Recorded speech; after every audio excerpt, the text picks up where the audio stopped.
Hi అండి. ఈరోజు మనం కన్సిస్టెన్సీ పర్ఫెక్షన్ రెండిట్లో ఏది ఇంపార్టెంట్ అనేది తెలుసుకుందాం. లైక్ కన్సిస్టెన్సీ అంటే ప్రతిరోజు స్థిరంగా చెయ్యడము పని ఏదన్నా కూడా. అంటే కన్సిస్టెన్సీకి చాలా వాల్యూ ఉంది. ఎందుకు అనంటే మన సబ్ కాన్షియస్ మైండ్ అనేది కన్సిస్టెన్సీని బాగా తీసుకుంటుంది. లైక్ రోజు మార్నింగ్ లేవంగానే స్నానం చేయడము, లేదంటే వెంటనే వాష్రూమ్కి వెళ్ళి బ్రష్ చేసుకోవడము, ఇవన్నీ మనకి ఎవరు చెప్పట్లేదు. ఆటోమేటిక్ మోడ్ గా మన చేతులు వెళ్ళి పని చేస్తా ఉన్నాయి.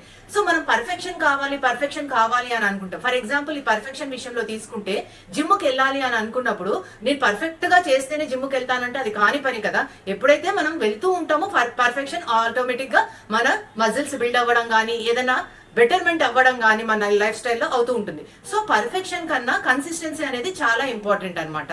సో ప్రతిరోజు ఏదో ఒకటి తీసుకుని మనం చెయ్యాలి అనుకున్నది మన టార్గెటెడ్ గోల్స్ మీద 1% ఇంక్రీజ్. అంటే మీరు నేను పర్ఫెక్ట్ గా అయిపోయి 100% పర్ఫెక్ట్ గా ఉంటేనే చేస్తాను అనుకునే దానికన్నా 1% అనేది స్టెప్ గ్రో. ఈరోజు 1% చేస్తే నెక్స్ట్ డే 2%, 3% అలా ఇంక్రీజ్ చేసుకుంటూ ఉంటే మన టార్గెటెడ్ గోల్స్ ని ఈజీగా అచీవ్ చేసుకోవచ్చు. అండ్ సబ్ కాన్షియస్ మైండ్ కూడా ఓన్లీ రిపీటెడ్ గా ఉండే విషయాలే కావాలి పర్ఫెక్ట్నెస్ కంట. సో మనము ఈ రోజు ఇది తెలుసుకున్నాం కాబట్టి నెక్స్ట్ మనం కన్సిస్టెన్సీ కావాలి అనుకుంటున్న వాళ్ళు కంపల్సరీ కామెంట్ కన్సిస్టెన్సీ అని కామెంట్ చేసి మీ గోల్ సైడ్ మీరు ఫస్ట్ స్టెప్ వేయండి. Thank you so much.